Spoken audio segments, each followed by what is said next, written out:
The story begins on a dark night, with a view of a stately home through shadowy leaves. Rustle.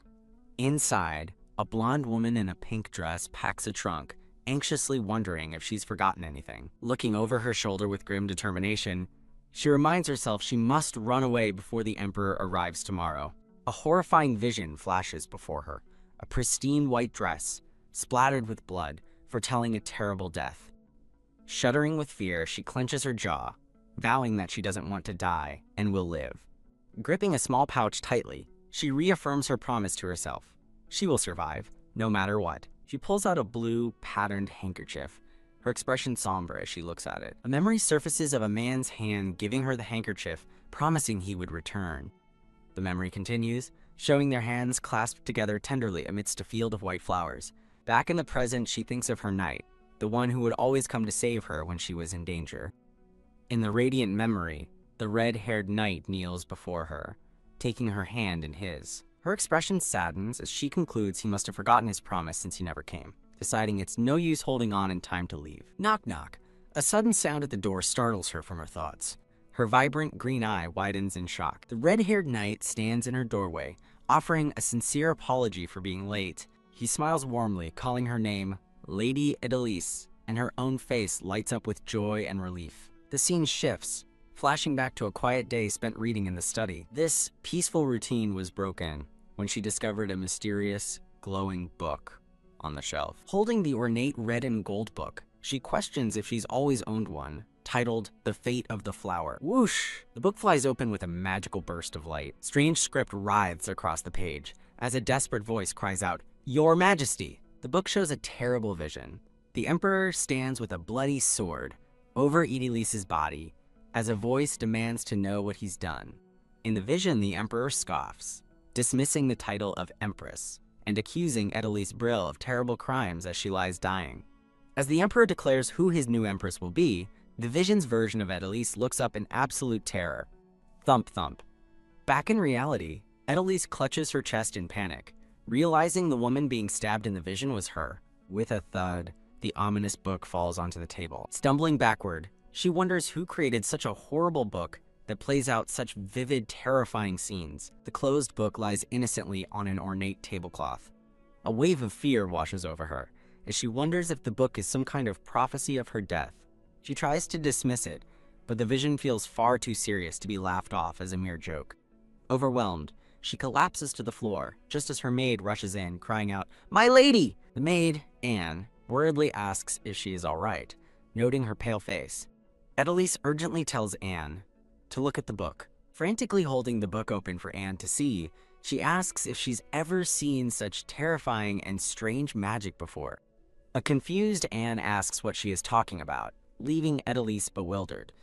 Anne gently explains that the book is just blank paper with nothing written on it.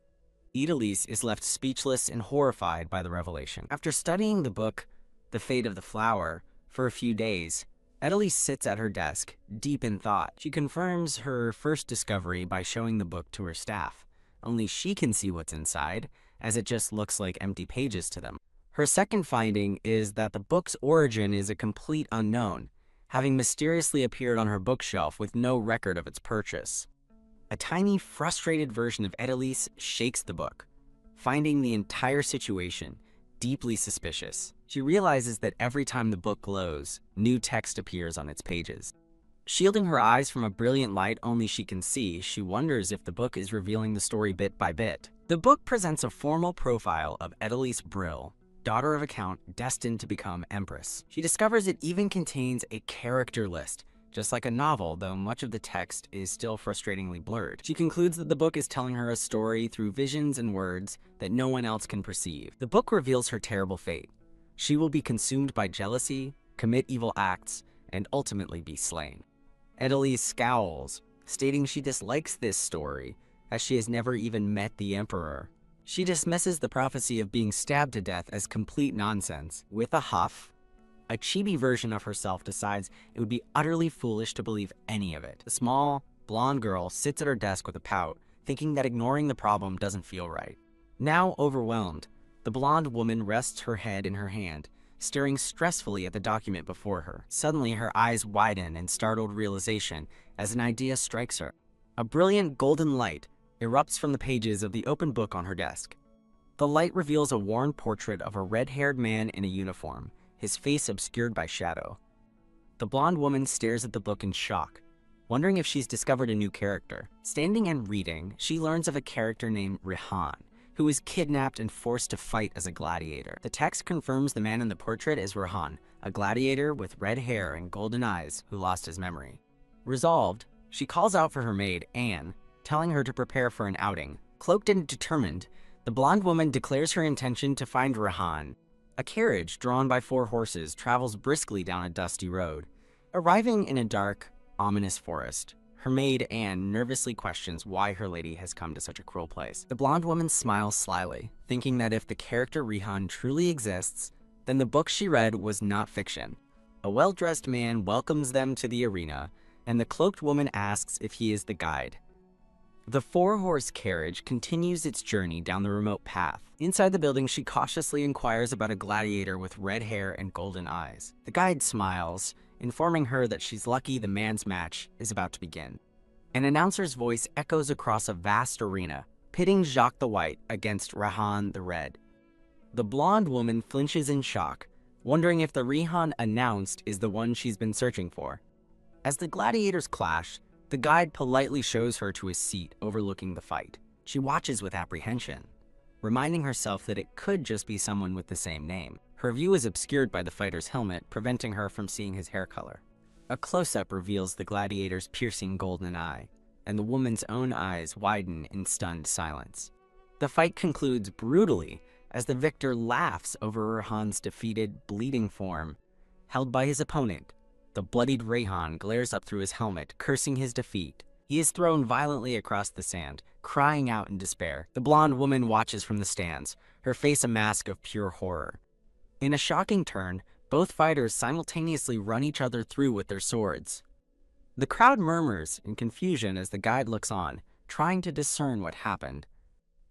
Distraught, the woman questions why the crowd only cares about who won, not about the fallen fighters. She stands in disgust, realizing that in this cruel place, no one cares that someone has just died. An announcer's voice suddenly roars that Rihan is alive as he stirs on the arena floor. The brutal moment of the double impalement flashes again, emphasizing the fight's deadly conclusion. The entire arena erupts in a deafening cheer for the bloody spectacle. As she turns to leave, the guide tries to stop her, promising an even more exciting match next. She angrily brushes him off, demanding to be taken to the manager right now. The guide obliges, leading her and her maid down a stone hallway. A smirking man with a scar over his eye greets them, asking what brings a noble lady to his arena. The manager leans back in his chair, smiling slyly as he awaits her answer. The woman asks to see Rihan for a closer look, and the manager immediately orders a subordinate to bring him. While she waits, she tries to calm herself, thinking she just needs to confirm his identity. The sound of a creaking door heightens her anxiety as she desperately prays it's just a coincidence. The guide returns, dragging a small, bound, red-haired boy before her and announcing, "I've brought him." She stares in disbelief at the boy, who is even smaller than her, his wounds untreated, wondering how a child could be a gladiator. The manager casually reassures her that the boy is just unconscious and orders him to be woken up. Her eyes widen in alarm as the guide lifts a bucket of water, and with a sudden splash, she watches in horror. The red-haired boy violently gasps and coughs, shocked awake by the cold water. "What are you doing?" She screams, furious that they would pour water on an injured child. She rushes to the boy's side, asking if he's all right, while telling Anne to find something to dry him with. A single tear traces a path down the wet cheek of the exhausted red-haired boy. A bound and injured red-haired boy with piercing golden eyes kneels on the floor, his appearance matching a description from a book. The blonde woman realizes the book confirms her future as the Empress and her fated death by the Emperor's sword.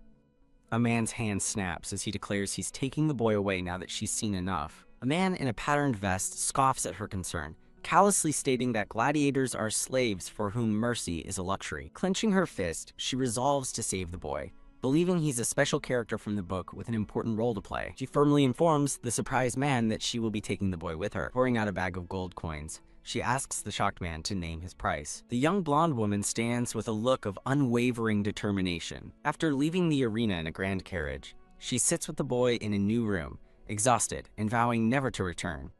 Gazing at him with a gentle expression, she feels a sense of relief, glad she was able to save Rehan. She hopes he might one day change her fate, but her thoughts are interrupted when he quietly addresses her as "My lady." Rehan looks up at her with a chillingly serious expression and asks who she wants him to kill. Seated across from her in the carriage, he presses the issue, asking what she requires and who his target is. The young lady cries out in shock, completely bewildered by his talk of killing. In a cute interlude, Rehan asks if he wasn't hired for an assassination, prompting her to frantically deny it.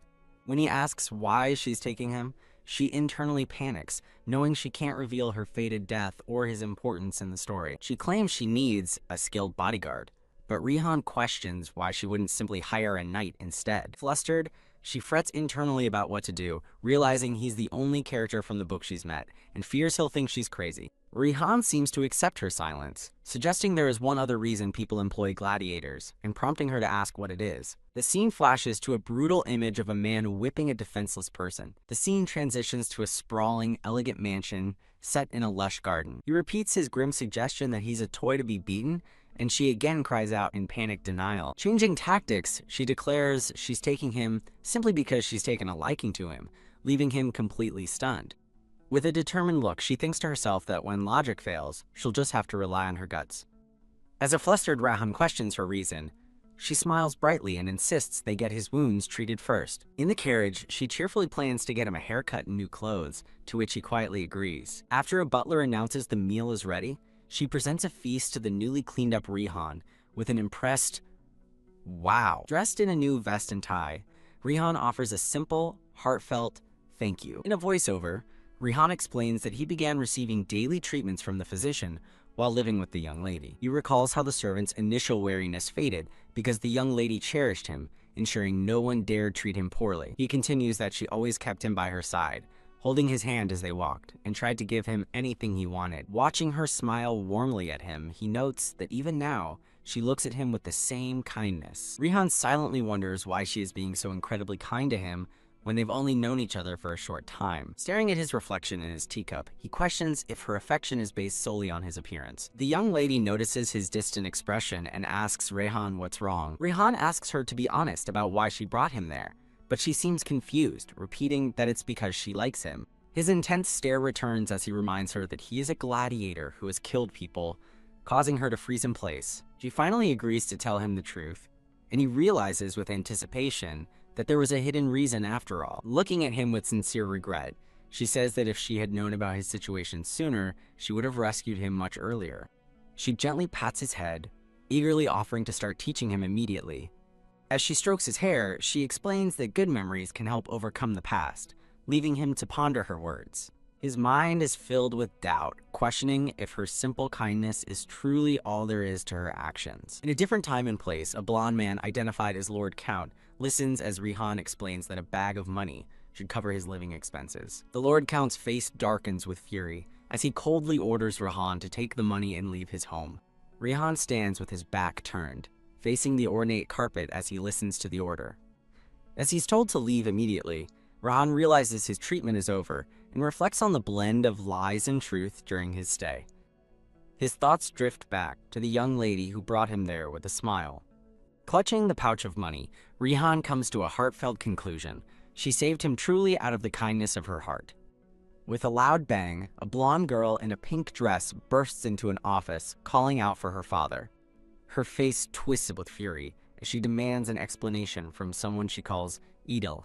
She explains the physician confirmed Rehan is fine, but her father questions if that gives her the right to send him away without notice. Her father warns that gladiators are dangerous, but she insists Rehan is different, prompting him to ask how. She explains that Rehan protects and listens to her, before admitting that this is only her perspective. Rehan interrupts, asking the Lord Count if he may speak, which surprises the blonde girl. She thinks of Rehan, but her internal thoughts reveal a secret. She only brought him there because of the book. Clutching her dress, she wrestles with the true selfish reason she saved him. Changing her approach, she pleads with her father to assign another knight so the three of them can travel together. Sighing in defeat, the Lord Count laments that a parent can't win against their child, and agrees to assign her a knight. The blonde girl beams with joy at her victory, while Rehan stands stoically beside her. The Lord Count allows Rehan to speak, who admits he was a gladiator and would be dead if not for the young lady. With sincere gratitude, Rihan declares his wish to spend his life in service to the one who saved him. Later, the young lady approaches Rihan and apologizes for her father's harsh words. As she tries to explain, Rihan calmly states that it's all right, as that is how most people view gladiators. Taking his hands, she promises to treat him better from now on, regardless of her selfish motives for bringing him there. Rihan insists she has done more than enough, but she enthusiastically declares there's still much more she plans to do. Noticing his silence, she looks at him with concern and asks what's on his mind. Rihan kneels before her, taking her hand and vowing to protect her with everything he has for all time. Smiling gently, he adds a condition to his vow, that she never cast him aside. She smiles warmly, calling him a fool and assuring him that she would never abandon him. The narration reveals she never suspected the truth, as a mysterious book glows on a shelf. The narration concludes that her belief in their peaceful future was a complacent thought. In the library, she holds a glowing book, realizing it hasn't shown since the very first time she saw it. She wonders with hope if bringing Rihan into her life has changed her tragic fate for the better. As she stares into the book, her eyes widen in shock at what the glowing pages reveal. A command to clear them all out appears in the book, leaving her utterly bewildered. In a horrifying vision, she runs through a burning mansion, desperately calling for her father. Surrounded by smoke and chaos, she hears a cry for help and watches in terror. She discovers the bloody bodies of her staff, including her butler, chef, and maid Anne. Imperial soldiers block her path, declaring that the Emperor's command is to leave no one alive. Holding the book, she confronts the soldiers, screaming at them to stop and questioning their actions. She listens in horror as an order is given to eliminate every last traitor, leaving her to wonder what her family did wrong. The word traitor echoes in her mind as she desperately denies that her father could ever be one. She gasps in horror as she watches her father suddenly collapse to the ground. An armored man stands over her father, coldly stating he could have lived if he had simply stayed still. The man, revealed to be the Emperor, looks down with contempt and calls her father senile. Bleeding and enraged, her father screams that his life has no meaning now that he has lost his daughter. A tear streams down her face as she finally understands the grim reality of her vision. She sees her father telling the Emperor he committed treason to avenge her, his future daughter who died. The Emperor cruelly orders the grave of the former countess to be dug up, causing her father to scream in anguish. As the Emperor sentences his corpse to be abandoned in a field, her father lets out a final, agonizing cry. The vision ends abruptly as the book slams shut with a thud. Back in her room, she sits in stunned silence, unable to believe the horrific future she just witnessed for her family. Overcome with guilt, she begins to cry, blaming herself for her father's tragic fate. She breaks down, sobbing uncontrollably. Rihan kneels beside her, gently wiping away her tears with a handkerchief. He softly asks her why she is crying and if something is wrong, unaware of the vision she just saw. The terrible future flashes through her mind again, her death and her father's rebellion because of it.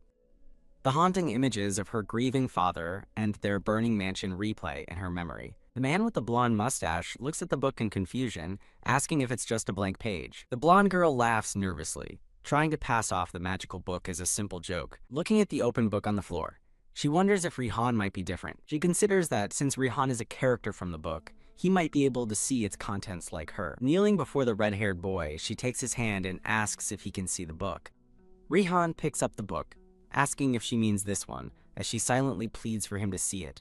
He flips through the pages and confirms her fears to him. It's just a book with no content, and her world shatters. As she begins to sob, a concerned Rihan asks what's wrong. Overwhelmed by despair, she breaks down completely, narrating that his words unleashed an endless flood of tears. She laments her solitude, feeling that no one in the world could possibly understand her pain. Rihan watches helplessly as she cries, calling out her title in concern. Standing before the girl's father, Rihan firmly vows to be of help in protecting his lady. The man agrees, and, with a scratch of his quill, assigns Rihan to begin training with the knights immediately. Now in a formal uniform, Rihan smiles with determination, promising to work hard. A wooden training dummy splinters under a powerful blow. Two knights observe Rihan's training, impressed that he not only adapted quickly, but also defeated their youngest member. They agree on his incredible progress, questioning if Henry, the other escort, is even needed anymore. Rihan approaches the two knights to ask a question, wondering why he has never seen the Countess at the mansion. His question is met with stunned silence and looks of pure alarm from the two men. The blonde knight grabs Rihan, sternly warning him not to ask about the Countess. Rihan is shocked to learn the Countess died in childbirth, finally understanding the lady's isolation. The blonde knight sadly explains that the lady grew up alone, without a mother figure to guide her. In a lonely memory, the young girl stands by herself. As narration reveals, she never had a single friend. Rihan's resolve hardens, as he now sees her not just as a lady to serve, but as his only friend to protect. He stares ahead, his purpose now crystal clear. In a tender moment, he comforts the crying girl, gently wiping her tears and promising to protect her. Returning to the present, she softly calls his name, and he responds dutifully. Embracing him from behind, she offers a heartfelt apology and thanks, which he gently accepts. She then stuns him by announcing her plan. She's going to run away from home. She analyzes her grim future from the book, identifying the Crown Prince as her future killer. Again, she repeats her decision to run away, leaving Rihan completely shocked. Realizing her mistake, she quickly backpedals, claiming it's her friend who plans to run away. A memory flashes of the night, stating she grew up without a single friend. Rihan thoughtfully considers her slip of the tongue, murmuring the word, friend. Steeling herself, the blonde girl thinks that crying is useless. She must take action. She resolves to avoid the Crown Prince at all costs, determined to escape her fate of becoming the Empress. A vision shows her enthroned beside the prince, confirming her belief that a commoner couldn't possibly know royalty. The book reveals a future where Rihan kneels before the Emperor, begging for her life, presenting her with her first option. She clutches her chest in doubt, wondering if an emperor would ever listen to a mere commoner.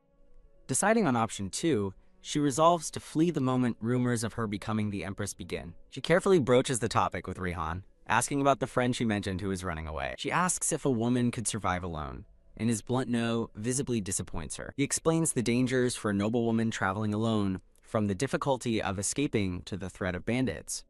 She dismisses hiring a knight due to family loyalties, and he suggests finding a guard who isn't a knight. With earnest conviction, Rihan looks at her and offers himself for the role. The simple, brilliant idea leaves her speechless, wondering how she didn't think of it herself. She nervously poses a hypothetical question, asking what he would do if she were to leave. An unspoken understanding passes between them in the quiet sunlight. As she begins to ask what would happen if she ever left, her voice trails off. Leaning in close, he finishes her thought with a solemn vow to protect her, wherever and whenever she might go. His hand holds hers tightly as he vows to protect her, even if she were no longer a count's daughter. Time passes peacefully as the last chills of early spring finally fade away. With the arrival of a new season, the narrator announces that the season of balls has begun. The blonde girl looks up in shock, questioning the mention of a debutante ball. Panicked, she realizes that an imperial ball directly contradicts her plan to avoid the imperial family. She nervously asks her father if she can skip the ball, claiming she gets nervous in large crowds, but he reacts with surprise. He embraces her, pleading for her to grant his wish just this once.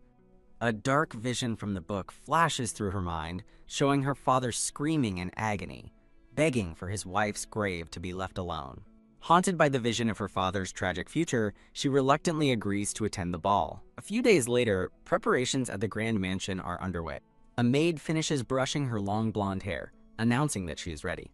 Now in a stunning ball gown, she worries it's too eye-catching, while her maid, Anne, gasps in admiration. Filled with anxiety, she frets that once she's in the palace, an encounter with the Crown Prince is inevitable. She stares ahead with a look of worried determination. Rihan, dressed in a formal uniform, waits for her by the carriage and addresses her as his lady. He smiles warmly, offering to be her escort for the evening. Taking his hand, she accepts his offer as he reassures her not to worry. The carriage pulls up to a magnificent sun-drenched palace as a voice announces their arrival. Stepping onto the palace grounds, she looks up in awe, confirming that this is the Imperial Palace. As she and her father ascend the grand staircase, she tells Rihan she'll return after one song and asks him to wait for her. Rihan watches her leave with a concerned expression, wishing for her safe return. Inside, the grand ballroom is alive with the chatter of elegantly dressed nobles. From a balcony overlooking the crowd, an older man with white hair raises his glass, welcoming the Empire's finest young talents. She identifies the speaker as the Emperor and scans the crowd, wondering with relief if the crown prince has decided not to attend. A close-up shows the emperor's regal and composed face. Feeling drained from the tension, she breathes a sigh of relief, thankful that the crown prince is nowhere to be seen. Her relief shatters as she looks up and sees the emperor staring down at her with an unsettling intensity. Panicked, she quickly looks away, praying that he didn't actually notice her. A young man with brown hair approaches, addressing her as Lady Edelise Brill, and she turns to ask who he is. He introduces himself as Ruta, son of Viscount Weiss, and politely begins to ask if she has a partner for the dance. As she prepares to refuse, another voice interrupts, and a hand rests on her shoulder, causing her to look up in shock. The emperor smiles down at her, smoothly offering to be her partner himself if she is without one. The emperor repeats his offer to be her dance partner, his gaze fixed on her. Smiling politely, she thanks him but claims she just found a partner, prompting him to ask who it is. She gestures toward an empty space, announcing her partner is Viscount Weiss, who has mysteriously vanished. Noticing the man has disappeared, the emperor coolly states that he will have to take his place instead. She tries to politely decline, citing her lack of dancing skill, but he dismisses her concerns and tells her to take his hand. Forced to accept, she inwardly curses the Viscount for abandoning her, vowing never to forget his cowardice. As they dance, the surrounding nobles begin to gossip, identifying the young lady with His Majesty as Count Brill's newly debuted daughter. The whispers continue as more guests recognize her as the young woman making her debut tonight. Another noblewoman watches them, murmuring what a pity it is for the girl to be with him. While dancing, she feels deeply uncomfortable, wondering if the dance was always meant to be so intimate. The emperor leans in and inhales deeply near her neck, causing her to flinch away in alarm. He pulls back with a strange smile, calling the situation delightful, and promising she'll be hearing good news soon. The emperor walks away, leaving her standing alone and bewildered in the middle of the ballroom. Her mind reels in horror as she realizes the implication of his words, thinking he must be mad to consider her when he's even older than her father. Her father finally finds her, apologizing for being held up in a conversation with the Duke. He asks what happened, but she deflects, claiming she's just tired and wants to leave immediately. The blonde girl runs toward the carriage, urgently calling out Rihan's name. Rihan, now wearing a red cloak over his black suit, strides ahead of the blonde girl through a lavish hall. Rihan notices the young lady looks terribly pale and asks if something happened, but she curtly tells him to get on. After a view of the grand estate, Rihan's voice is heard asking if she is all right over an image of a teacup. Rihan asks the silent, slumped-over young lady what happened inside the palace to make her so quiet. She confesses with a shudder that her first dance partner was the emperor, a thought that still gives her chills. Rihan's face contorts with fury as he realizes that the old emperor was touching her, regretting that he ever let her go alone. Crying, the young lady laments being treated so horribly. Rihan kneels before the weeping girl, gently reminding her that life should be cherished. A spark of realization hits her as she repeats his words, then cheerfully pats his head and announces she'll start teaching him again. Taking her by surprise, Rihan kneels and asks the young lady if she would dance with him. She asks why he's surprised when he's the one who asked. He admits he thought she'd refuse, but she smiles, saying she couldn't say no to him. As music seems to fill the air, they begin to dance together. While dancing, she asks how he learned, and he smiles, revealing he practiced on his own. He explains in a flashback that he secretly watched her during a lesson, and has been practicing by himself ever since. When he fumbles a step, he apologizes for his inexperience, but she kindly reassures him that he's doing great for his first time. She smiles brightly, thinking that even without any musicians, Rihan feels that this moment, dancing alone with her, is more than enough as they continue their private dance. A sudden knock at the door interrupts their dance. They both stop, turning in surprise toward the source of the sound. Her father stands in the doorway, sternly calling for Edelise and demanding she come to the drawing room at once. He insists the matter is urgent, and she worries at how much paler he looks now than when she'd left the palace.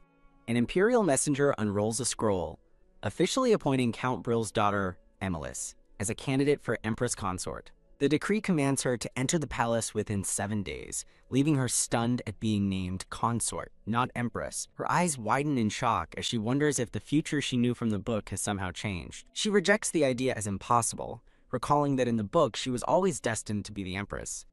Her mind races as she questions the change. She should be the crown prince's consort first, not the old emperor's. Her father places a reassuring hand on her shoulder, telling his daughter not to worry, with a look of grim determination. He promises to find a solution, as she anxiously hopes for a way out. She frantically searches her book, realizing with dread that there is no mention of an empress consort, only an empress. With her father's reassurance echoing in her mind, she panics, questioning if the book was fake, but knowing Rihan was real. Dark, shadowy figures loom as her mind screams with confusion over the unforeseen events. Rihan enters, explaining that the Count told him what happened, his voice trailing off as he sees her distress. In a panic, she tells Rihan she is to become the Emperor's consort, confessing that this was never part of the story she knew. She desperately wonders if there's any way to disobey the Emperor's command without having to run away. Rihan reveals there is another way. They can make the Emperor himself refuse the marriage. Suddenly, she pulls a small dagger, holding it to her own face as a stunned Rihan looks on. Her desperate plan is revealed. She intends to scar herself to escape the marriage. With tears in her eyes, she holds the blade to her cheek and asks Rihan to help her, causing him to cry out her name in horror. Admitting she's too afraid to do it herself, she begs him for help, and he screams, "My lady!" in terrified protest. In a moment of quiet resolve, she simply says, "It's fine." She thinks to herself that she can't do it because it will hurt too much. Again, she pleads for Rihan's help, her eyes filled with fear, while he shouts her name in desperation. Rihan grabs her arm, yelling that it's absolutely not happening, but she argues it will be fine if it's just one deep cut. Clasping her hand firmly, he stops her and insists there is another way. Her eyes well up with tears of hope as she asks him what it is. As she sits with the knife, he kneels before her and asks if she would be all right with a dishonorable method. She agrees without hesitation, saying it's better than treason. He promises to visit her that night and warns her to keep the maids away. The scene settles on a quiet, moonlit window, anticipating the night's clandestine meeting. Rihan finds the blonde girl waiting for him with a packed suitcase, confirming her plan to run away immediately and leaving him baffled. She proudly lists the light outfits she packed, but he bluntly informs her they are not running away and will not need any luggage. He explains that fleeing would be treason, revealing a new plan. He will come to her tonight and warns her to keep the maids away. Drawing a gleaming dagger, he prepares to ask her one final, serious question. Holding the dagger before her, he asks if she is truly prepared to do something so dishonorable. With unwavering determination, she declares that she doesn't care about honor if it means staying alive. He accepts her decision and raises the dagger as she watches. With a sudden violent slash, a spray of red fills the air as she gasps in horror. She cries out his name in shock, realizing Rihan has cut his own hand, and rushes to offer her handkerchief as blood drips to the floor. Holding her close, the gravity of the situation hangs in the air as he prepares to ask his question one last time. With his hand now wrapped in her handkerchief, a stunned Rihan quietly processes her command. She turns to face him, her determined gaze revealing a hidden agenda.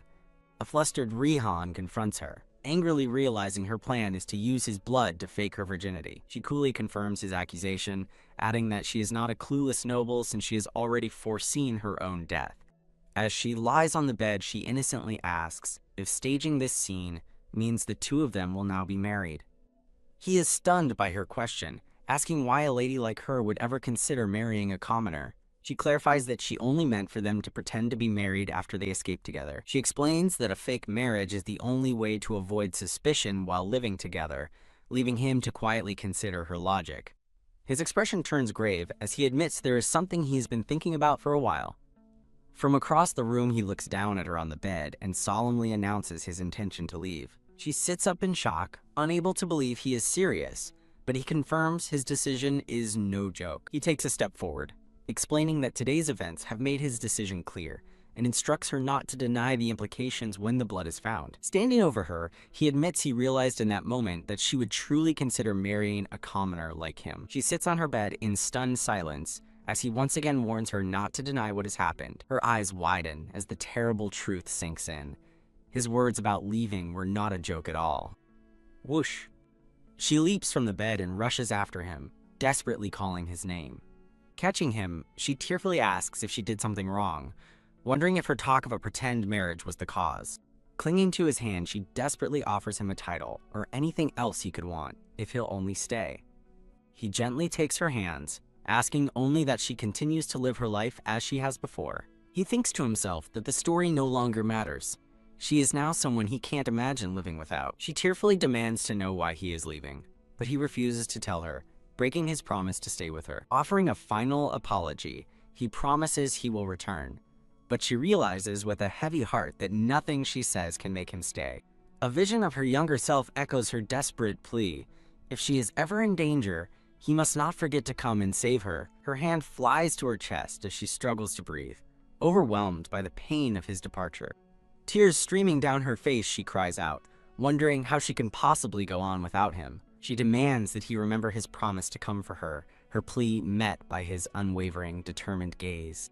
He clutches the handkerchief she gave him, a final memento of their bond. In a tender gesture, he gently wipes a tear from her cheek. He leans down and places a soft farewell kiss on her forehead. He holds her close for a final, silent moment of goodbye. Her plea to keep his promise echoes in his mind, stealing his resolve as he prepares to leave. The scene shifts years into the future, where a woman with long purple hair stands by a window, whispering Raihan's name. Narration reveals that the scandal forced her from the capital, and while she was sent back to her estate, her father sent knights to search for Raihan. Years later, an older Edalise looks up from the fateful book, her expression somber. The story jumps forward 7 years, teasing that something completely unexpected is about to happen. Now 25 years old, Edalise Brill sits at a table, looking up in shock at some unseen news. The purple-haired woman remains at the window, her quiet moment interrupted by the overlaid image of a smiling older man. A smug, blonde-haired man with a mustache calmly announces that he is now Marquis Brill, delivering the news as if it were a grand victory. Her father informs Edalise that the Emperor has chosen her to be his Empress, leaving her stunned and in disbelief. Thump, holding the proposal, she reels in shock, questioning if he means the current Emperor. A flashback explains that 1 year ago, a new Emperor staged a successful coup against the corrupt royal family. As a shadowy warrior stands victorious, the blonde-haired man from earlier smugly confirms he is now Marquis Brill, calling it wonderful news.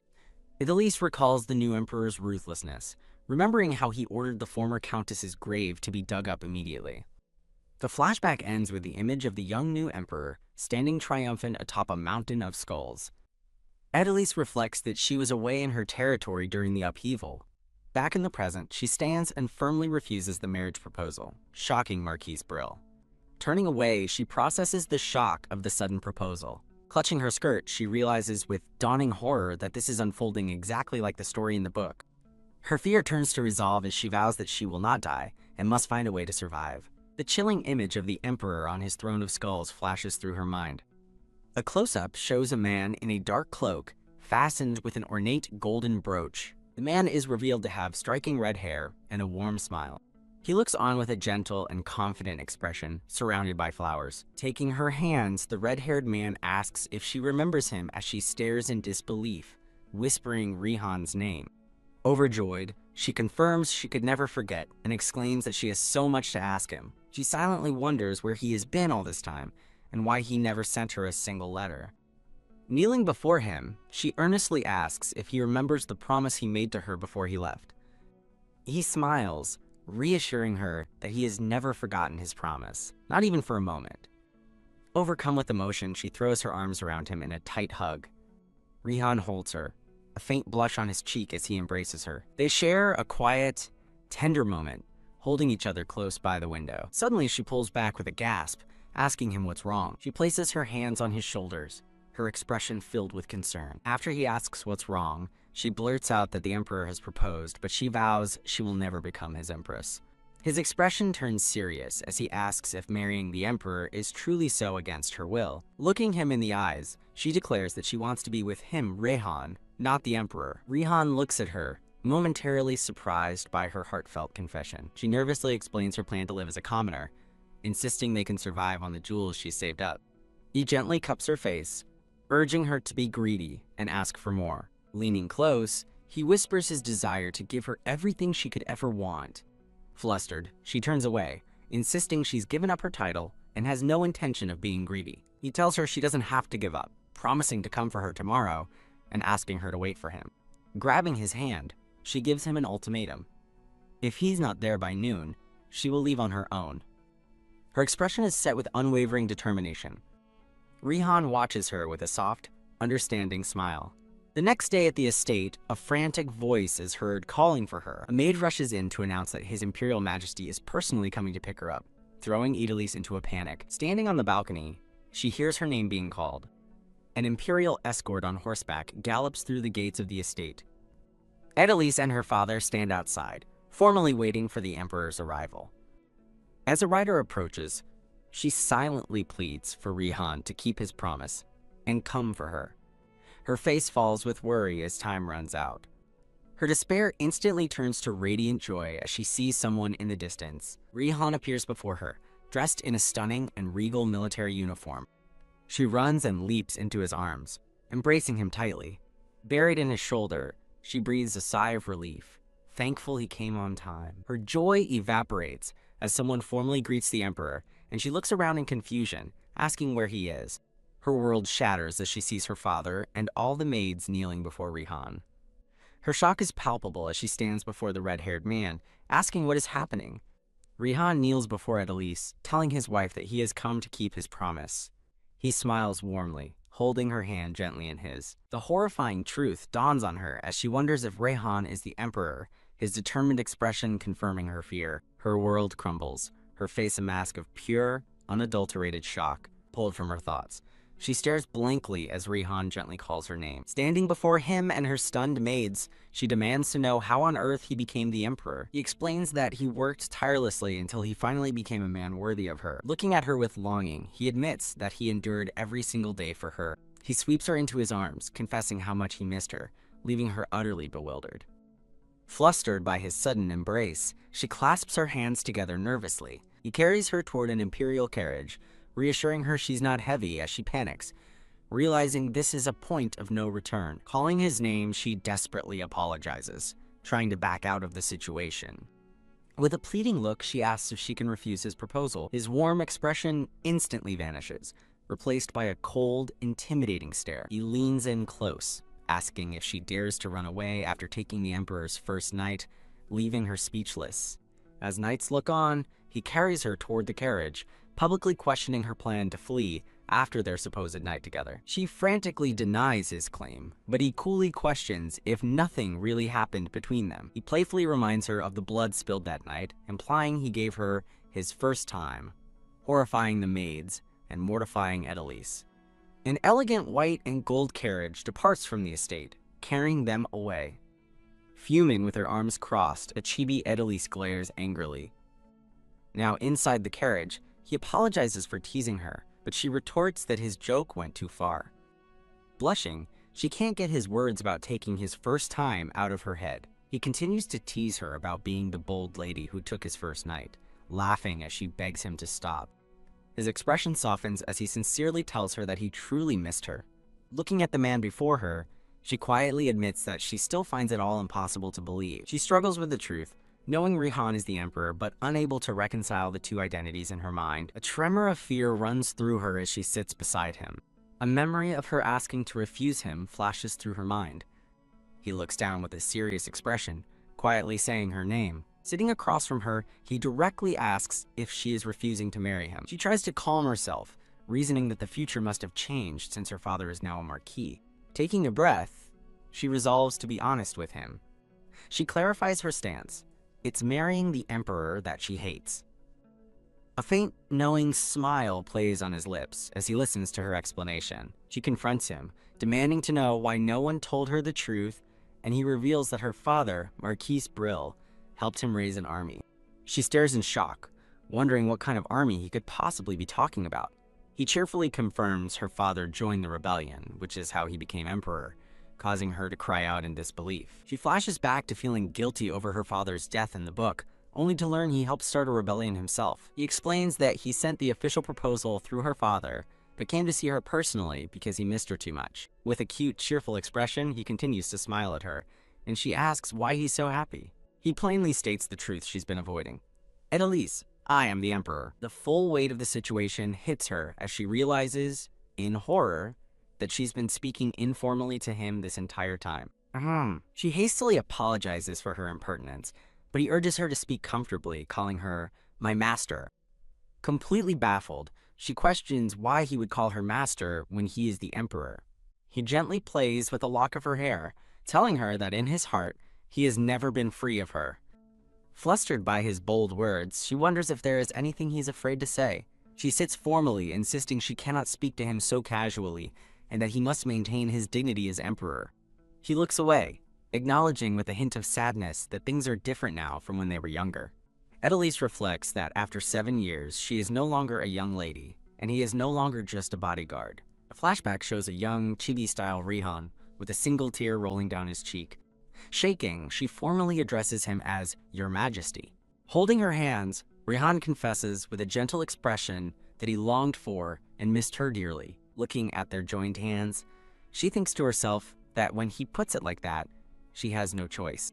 He smiles brightly, overjoyed to hear her agree to call him Rihan again. Edelise sets a boundary, insisting she will be strictly formal in public, as an empress can't speak informally to the emperor. With a knowing smirk, he asks if this means she won't be formal when they're alone, leaving a chibi Edelise confused. A flustered chibi Edelise agrees, feeling herself being drawn into his pace as the scene shifts to their carriage. As their ornate carriage travels through the woods, she tentatively calls out his name.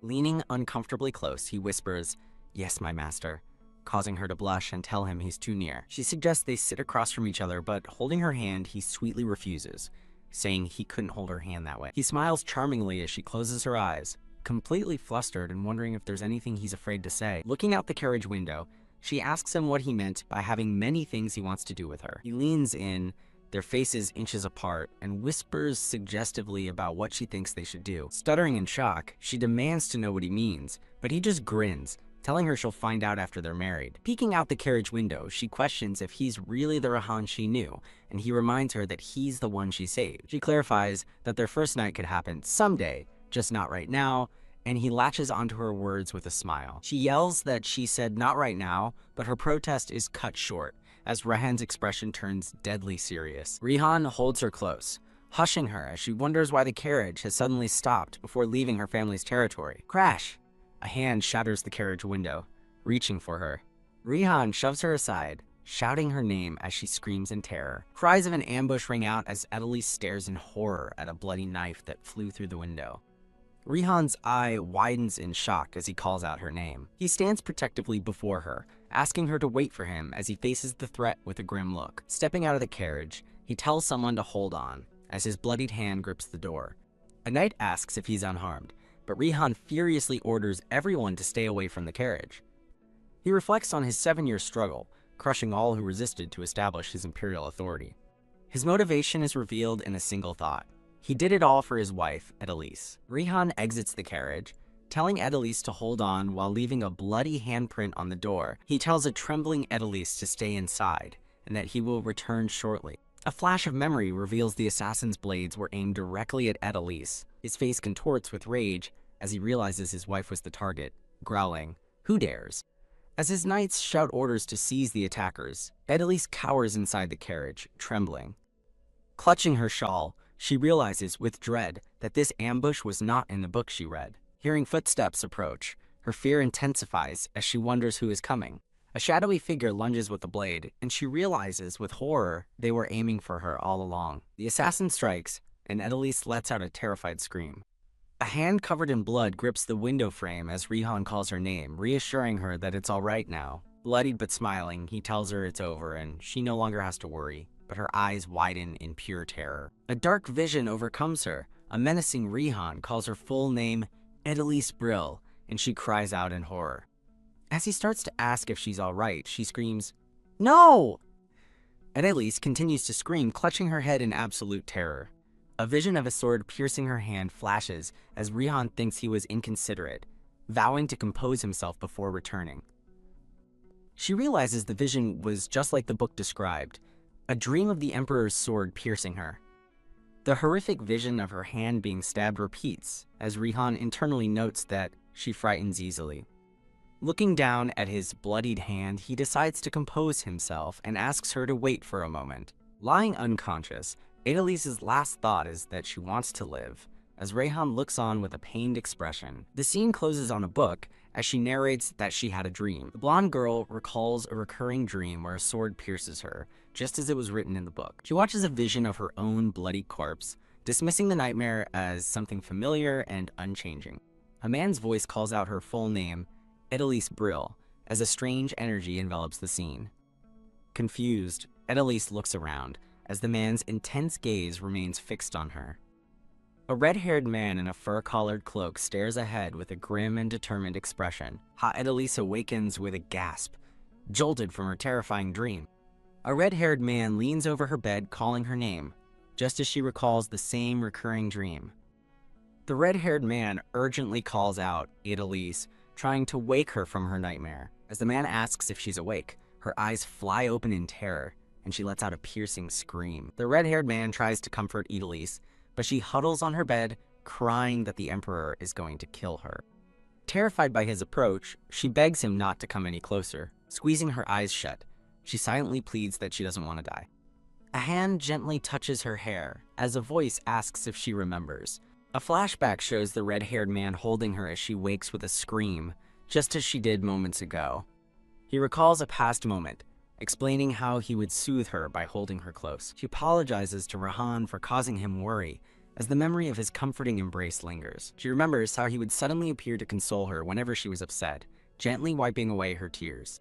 A vision of a younger Rahan appears as she reflects that she must have seemed like a troublesome child to him. The vision of Rihan embraces her tenderly. Holding her face, he tells Edelise that she never knew how disappointed he felt, leaving her teary-eyed and confused. Back in her room, she apologizes to Rahan for worrying him, and he gently asks if she is all right now. When he mentions she fainted, she looks away nervously, unsure how to explain. She apologizes for her behavior, and Rahan promises to be more careful in the future. She looks down, realizing with a pang of guilt that Rahan was only trying to protect her. In a warm memory, she embraces him, thinking that he is the reason she is still alive.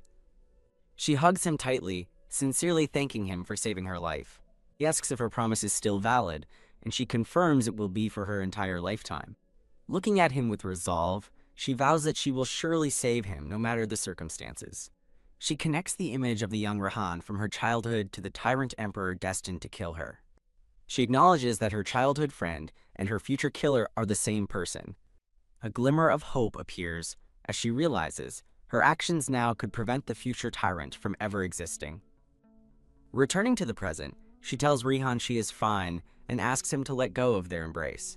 He pulls her closer, refusing to let go, and stating that her saying she's fine isn't enough for him. Looking at her with longing, he explains that his low status in the past forced him to let her go. With a sudden move, he sweeps her into his arms, declaring that things are different now. Cradling her, he looks up at her with a gentle smile as she questions what he means by all that you couldn't finish. In a different, more intimate setting, she compliments the excellent aroma of an aged wine he offers her. Rehan smiles warmly, dressed in a simple white robe. With his robe open, revealing his muscular physique, he holds a glass and bottle of wine, leaving her to wonder how things escalated. The scene repeats as she comments on the 21-year-old wine from the Verdi region. Back in the hall, she protests that she is heavy, but he dismisses it, claiming he could carry her all day. Flustered, she tells someone named Alrea to stop joking and put her down immediately. He ignores her pleas and continues carrying her through the lavishly decorated hall. While she insists on being put down, he calmly says she must be hungry. He finally sets her down and offers his hand to escort her to the dining hall, leaving her speechless and blushing. Walking ahead of him, she insists she isn't walking fast because she's embarrassed, while he privately thinks she's cute. As she walks through the tidy corridors and sees the splendid decorations, the reality of her situation begins to sink in. She realizes with a sense of awe that she has truly arrived at the Imperial Castle. Rihan watches her with a soft and caring expression as they proceed through the palace. As Rayan laughs, Edelise asks why, and he explains he remembered something from the past, noting she hasn't changed. A flashback shows a chibi Edelise happily dragging a chibi Rihan by the hand as he recalls the memory. He remembers her wanting to show him a place with delicious food, causing a blushing Edelise to protest in the present. Brushing off her embarrassment, Rihan reveals he brought the chef from her favorite restaurant here, leaving her speechless.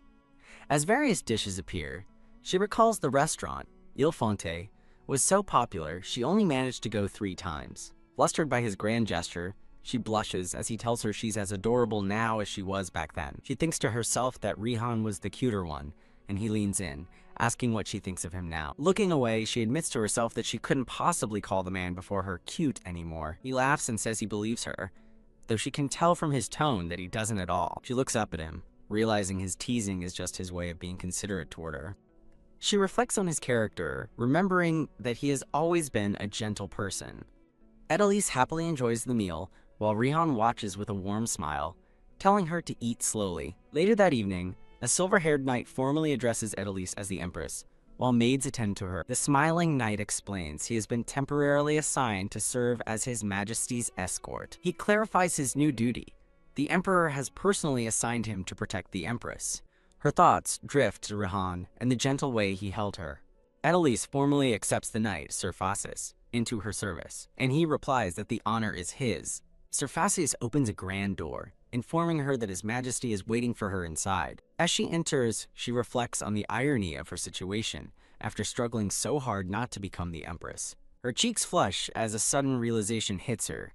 Being married means they have to sleep in the same room. Kia! Rihan's sudden appearance startles her, and she demands to know when he arrived. He tells her he just got there, and asks what she was thinking, but she deflects, claiming she was just admiring the palace. With a sly grin, he leans in and suggestively remarks that the palace isn't the only thing that's big. He offers her a glass of wine, explaining he wanted to share a drink and some dessert with her. Her gaze is immediately drawn to his muscular chest, leaving her utterly flustered. He describes the fine vintage wine to her, and she nervously agrees that the scent is wonderful. He gazes down at her with a soft, intimate expression, making her heart flutter.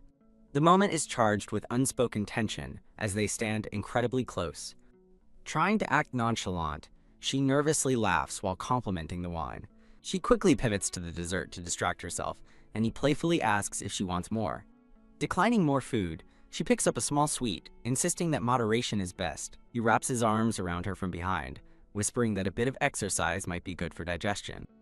She freezes in shock, her face turning bright red at his bold suggestion. He points out her red face, and she denies it's from him, thinking the situation is getting dangerous. Resolved, she tells Rihan she's fine to drink more, seen through the lens of a swirling wine glass. With newfound confidence, she declares a challenge, believing her alcohol tolerance is stronger than his. Now tipsy and cheerful, she drunkenly brings up a memory from their past. She proudly tells him she can handle strong liquor now, to which he responds with amusement. Pouring more wine, she teases him for eating mushrooms, which he used to hate for being squishy. Rihan gently takes the bottle from her hand, telling her plainly that she's drunk. She leans against the table with a dreamy smile, insisting that she is totally fine. As she asks for more wine, he soberly changes the subject, asking how she's been all this time. His serious question cuts through her drunken haze, and she admits her life has been uneventful, rarely leaving her home. A flashback shows her sitting alone, surrounded by towering stacks of books. As she explains, she mostly read.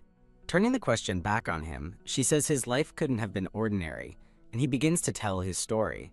A flashback begins on the day of Edelise's debutante ball, where a butler approaches a younger Rihan, asking if he's from the arena. Rihan questions the man, who introduces himself as Fogren Hillsbane, the butler of the Duke of Larkseed. The butler reveals the Duke wishes to meet with him, addressing him as young Master Kirhan and leaving Rihan stunned. Stunned, the red-haired young man demands to know how the butler knows his name. Facing the butler, Rihan furiously questions how he knows the name Kirhan, as the man calmly states his grace wishes to see him. The butler, Fogren Hillsbane, explains that 9 years ago, Rihan was kidnapped and sold to a gladiator arena. The butler asks if it's true he was called Rihan in the arena, and Rihan confirms it, admitting he doesn't remember anything from before. Facing the Duke of Larkseed, Rihan asks why he should believe he is Kirhan, and the Duke expresses his trust in his intelligence division. Internally, Rihan concludes that the Duke isn't lying, and realizes that if this is true, he could gain a higher status. His goal is to reach her, but when the Duke invites him to his estate, Rihan asks for time to think. Rihan narrates that upon hearing Edelise was chosen as a candidate for Empress, he went to the Duke's mansion, needing power to protect her. Memory of Edelise in a white dress surfaces, as she reminds him of his promise to come and get her. He reflects that, without the Duke's help, he might have remained nothing more than her guard or a fake husband. In the memory, the Duke asked Rihan to come with him to his estate, and Rihan requests time to consider the offer. Rihan recalls Edelise asking him to remember his promise, realizing he would have been a mere guard otherwise. The Duke, lying in bed, asks Rihan if he wishes to inherit his title, telling him the condition is to release him from his resentment. The Duke makes a grand promise. If Rihan succeeds in toppling the Emperor, he will give him the entire empire. Filled with determination, Rihan vows to bring him the Emperor's head, thinking he will do anything to stand by Edelise's side. He narrates that after accepting the offer, he endured training far harsher than the arena and faced dozens of assassins. A flashback shows a younger, battle-worn Rihan with a fierce look in his eyes as blood splatters nearby. His story concludes as he recounts gathering his men, rooting out traitors, and overthrowing the Emperor, nearly dying countless times. Back in the present, Edelise looks at him with tearful eyes, acknowledging how rough his life must have been. As her hand gently cups his face, Rihan gives her a soft, appreciative smile. Rihan explains that true desire gives one the strength to push through anything, prompting Edelise to ask if he achieved his goal. She playfully pats his head, congratulating him on his unknown success with a bright smile. With her hand on his head, he blushes slightly, asking if she'll let him be spoiled for just a moment. Rihan suddenly stands, telling a confused Edelise that she's had enough to drink and it's time to rest. She insists she can drink more, but as he holds her steady, he points out she finished a whole bottle, leaving her in disbelief. As she's laid gently onto a bed, Edelise realizes, with a blush, that she got drunk much faster than she thought. Rihan places his hand on the bed beside her head and quietly says, "Now." Leaning over her, he gently insists that she should really get some rest. Holding her hands, Rihan admits he was worried she'd treat him like she used to, making her wonder at his sudden change from clingy to assertive. She turns away, completely flustered and screaming, "No way!" in her mind. His robe falling open to reveal his scarred chest, he leans closer and asks if she is nervous. With her eyes squeezed shut, she thinks that anyone would be nervous in this kind of situation. He tells her that her nervousness is a relief, and when she asks why, he explains it means she sees him as a man. Lying amongst a bed of flowers, a deeply blushing Edelise is lost for words. Her thoughts race as she realizes that in every single way, he's nothing like the boy she once knew. Leaning down to kiss her, he whispers that her seeing him as a man is exactly why he likes it. Edelise's flustered expression reveals the full effect his words and actions are having on her. Pulling back just a little, Rihan admits to Edelise that he may have gotten a bit ahead of himself. He clarifies that to her it might not seem like much, but he is holding himself back a lot right now. Edelise realizes how hard it is for him to control himself and reminds him they aren't married yet, to which he replies, "Then." A confident grin spreads across his face as he asks if this means he won't have to hold back after their wedding. Edelise stammers in shock at his bold declaration, and he simply replies, "Understood." Getting up from the bed, Rihan says he needs to give instructions to the Chamberlain, ignoring Edelise's frantic call of his name. He looks back with a charming smirk, telling her to rest well, and reminding her that the wedding hasn't happened yet. Alone in the room, Edelise sits up, completely stunned and muttering, "Wow." Blushing furiously, she clutches her dress and thinks, "And he was worried I wouldn't see him as a man?" The scene transitions to the Grand Palace on a bright and sunny morning. Edelise sips her tea at the breakfast table, thinking to herself that everything that happened yesterday was entirely her fault. Rihan approaches her from behind, asking if she has finished eating, and she confirms that she just did. A woman with blonde hair and green eyes looks surprised as an unseen person says they have something to show her. A red-haired man reveals he has brought all her books from her old estate, plus new ones, to a grand library, asking if she likes the surprise. Her attention is drawn to a suitcase on a chair, from which a golden light begins to glow. Staring in shock, she realizes the brilliant light is coming from a book. She recognizes the source of the glow, exclaiming that the light is coming from the book. Surveying the massive study, she marvels at the familiar books mixed with new ones, as the red-haired man tells her his office is next door. He smiles gently, inviting her to come to the study whenever she wants. Pulling out a chair for her, he expresses concern over her pale complexion, while she internally panics, wanting only to look at the book. They sit together at a long table in the study, with maids standing by in the background. She asks him if he isn't leaving, and he responds with a questioning yes. Against a cute background, a blushing Rihan reminds Edelise that she once said she wanted to be with him, which she nervously confirms. Flustered, Edelise quickly clarifies that while she's happy to see him, she still feels unfamiliar with the Imperial Palace. Looking earnest, she confesses that she was very worried that something might have happened to him.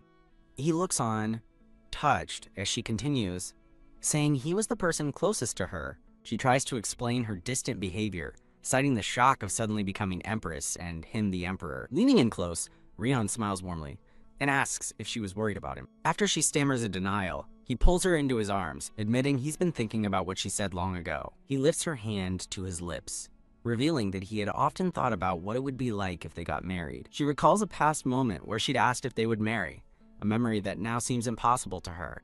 A blush creeps onto her face as she realizes he held onto her words for all this time. He holds her hands gently, calling her name and telling her he wants to ask her something directly. Just as he leans in closer, their intimate moment is shattered by a voice calling for, "Your Majesty!" The interruption is clarified. The Imperial Knight Commander has arrived with a report. After telling the knight to wait, Rihan tells Idalise he'll see her later and departs. Once alone, Idalise clutches her chest, sighing that she thought she would die from nervousness. Believing the future must have changed, she opens the magical book, hoping it will show her a happy outcome. The vision that appears is dark and ominous, showing a man's terrified face as someone calls for the Empress. In the vision, Rihan coldly tells her to admit her crime now for the sake of her dignity. He stares down at her with a grim expression, promising to spare her extreme punishment if she confesses. Idalise is horrified, wondering why Rihan is a tyrant, as the vision confirms her worst fears about his true nature. A past gentle memory of Rihan holding her flashes by as she realizes her belief that he wouldn't change for the worse was a terrible mistake. Gripping the book, she acknowledges that the grim future is not yet set in stone. With newfound resolve, she clenches her fist, determined to prevent Rihan from becoming a tyrant. The scene shifts to another woman, this one with pink hair, who asks Idalise what she means. A vision of her future self appears, and while she recognizes herself, she feigns ignorance to the other woman. The vision continues with Rihan presenting a document, accusing her of commissioning the Assassin's Guild on a specific date. He presses her for a confession, but she firmly denies the accusation, insisting she never did such a thing. The vision's Idalise appears trapped, surrounded by swirling documents that seem to prove her guilt. Furious, her future self demands to know if Rihan is casting her aside for a woman of unknown status. Rihan casually dismisses the attempted murder of a saint as if it were not a problem. His expression darkens as he looms over her, revealing her true crime was supplying weapons to a rival kingdom, which he declares crossed the line. From the side, a woman with short brown hair steps forward to plead with His Majesty. The brown-haired woman, the Saintess, tearfully begs Rihan to forgive the Empress. Rihan comforts the Saintess, who says she doesn't mind the assassination attempt, but he declares that treason is a sin that cannot be so easily forgiven. Back in the present, Idalise trembles in terror, stammering as she watches the horrifying future unfold. The vision's Idalise cries that she wouldn't have been so miserable if he'd shown her any affection, but he coldly asks if she wasn't prepared for this. As guards seize her, Idalise screams for Rihan, who orders her to be confined to the detached palace. Rihan walks away with the Saintess in his arms, ignoring Idalise's desperate cries that he can't do this to her. As they leave, the Saintess looks back over her shoulder, a sinister and triumphant smirk on her face. Idalise's eye widens in absolute horror as the Saintess's betrayal becomes terrifyingly clear. With a sudden thud, the magical book falls closed. Suddenly collapsing, Idalise is caught by a panicked Surfacis, who rushes to her side, asking if she's alright. Worried, Surfacis asks if she's feeling unwell, but Idalise insists she's fine, just a little dizzy. After a moment of silence, Surfacis reluctantly accepts her answer and turns away. Alone now, Idalise sighs, unable to stop the trembling that has taken over her body. A vision of Rihan appears, vowing to harden his heart even if his worst nightmares came true. Idalise gasps for air, terrified by the vision of Rihan's future as a tyrant, a reality she expected but still dreads. Stealing her resolve, she reminds herself that she can still change this outcome, as the future isn't yet set in stone. A faint glow from the book catches her eye, making her wonder if there is more to the story. The book shows another vision, her future self screaming defiantly as she is forcibly seized by guards. The guards tell her resistance is futile, while the Saintess watches silently from the sidelines. Idalise recognizes the scene in the vision as the moment her future self is dragged away. But then a new figure appears in the vision's Surfacis, who firmly orders the guards to release her. Stunned, Idalise recognizes him in the vision as he continues to stand up for her. He promises his Empress that he will get her out soon, asking her to hold on a little longer. Facing the guards who hold her, Surfacis repeats his promise to rescue Her Majesty. As her future self denies the absurd accusations, Sir Faces reassures her that he knows she's innocent. Back in the present, Idalise is stunned, realizing Sir Faces was the only person on her side, and questioning their future relationship. She decides to check the book for changes and, to her surprise, discovers a new passage has appeared. The book reveals a character profile, confirming that Kirhan Laxid Kronat Rehan is the story's male lead. It states he marries her for politics, but she melts his frozen heart, leaving Idalise to question who is truly cold. She scoffs internally, thinking that if his heart is frozen, hers must be an entire glacier. She theorizes his heart turns cold because her future self attempts to assassinate the Saintess and colludes with an enemy. A memory of the Saintess's duplicitous words echoes, where she claims to forgive the Empress's assassination attempt. Recalling a cut-off line from the book, she realizes she once considered that someone else might be the main character. She deduces the Saintess is the true female lead, but is deeply unsettled by the memory of her sinister smile. Pondering at her desk, she questions if she misinterpreted the Saintess's expression in the vision. She realizes the events, the assassination plot, and treason must happen soon, as she and Rehan looked no older in the vision. Contemplating the vision, she questions what could possibly drive her future self to such desperate actions. She recalls her future self's desperate plea for affection, wondering if jealousy over the Saintess was the cause. A sudden realization makes her flinch. She concludes that to save herself and prevent his tyranny, she must simply avoid falling in love with Rehan. With this new plan, she feels a wave of relief that their wedding ceremony hasn't happened yet. A gentle memory of Rehan's smiling surfaces, his words echoing her own thoughts of relief. Despite her resolve, a tear escapes as she admits to herself that her heart aches at the thought. Pushing the feeling aside, she resolves to avoid a love triangle, reminding herself that her life is what's most precious. She notices the character list in the book has an empty space, suggesting another key figure is yet to be revealed. Her thoughts drift to Sir Faces, remembering him from the vision as the only person who was kind to her. Clutching the book, she hardens her expression, determined to uncover more about the future. She's startled as Rehan suddenly appears, apologizing for his lateness and asking if she's been waiting long. As he calls her name, she panics internally, telling herself to get a grip and act normal despite her nervousness. He gently cups her cheek, his expression concerned, as he asks if she has been crying. He points out the redness in her eyes and gently asks if something is troubling her that she feels she can't share. She deflects, claiming she's just feeling homesick after being reminded of the past by the library. He looks at her for a long moment before simply responding that he understands. Now walking through a garden, he says he's glad the library is near his office so they can take walks together. Lost in thought, she looks at him questioningly. Amidst a bloom of white flowers, he offers her a gift, asking her to please accept it. He kneels before her in the garden, holding up a small box in a classic proposal gesture. With the ring on her finger, she looks at him with a pained smile, thanking him but rejecting his proposal and vowing to find a way to divorce him. The red-haired man asks the blonde woman if they should head back inside now. A gentle breeze rustles as the red-haired man gazes forward with a thoughtful expression. She believes escaping is impossible, as there's no way she could get past the Imperial Knights. Tappa hand gently takes hers. As they walk through a vibrant garden, he tells her there is something he wishes to discuss. Holding her hand, he asks what she thinks it would be like to be married to him. He steps closer, promising he wants to fill her world with only good things. Embracing her from behind, he adds that he would also like to have sons and daughters. She turns in shock, exclaiming at the sudden mention of children, and he asks if it isn't normal to think of that when marrying. Flustered, she agrees that it is, but admits his comment caught her completely by surprise. She grabs his vest and says no, leaving her chibi self wondering what she means. Looking over his shoulder, she confesses how sad she was to have let him go, then asks him to release her now. He holds her tighter, refusing to let go until she feels at ease. He vows to do his best to make her comfortable with her new life so she can think of the palace as her home. As she hugs him, Idalise thinks that his tenderness only makes her cling to false hope. She wonders if he will truly come to love her, and if that love will remain even when the Saintess appears. The scene transitions to the Grand Palace on a bright and sunny morning. A maid informs Idalise that the head chamberlain's business is urgent, and she asks Rehan what's happening.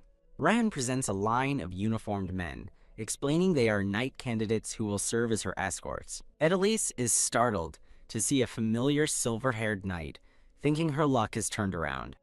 Rehan explains that she will select 3 of the knights to guard her in rotating shifts. With a reassuring smile, she tells Rihan it's fine and that he must be busy, but he looks concerned. She asks if she can choose her own guards, and upon his approval, she immediately calls for Surfasis. Standing beside the silver-haired knight, she smiles, thinking his familiar face is a comfort. A flash of a snarling red beast appears as a narrator forewarns of the trouble her choice will later bring.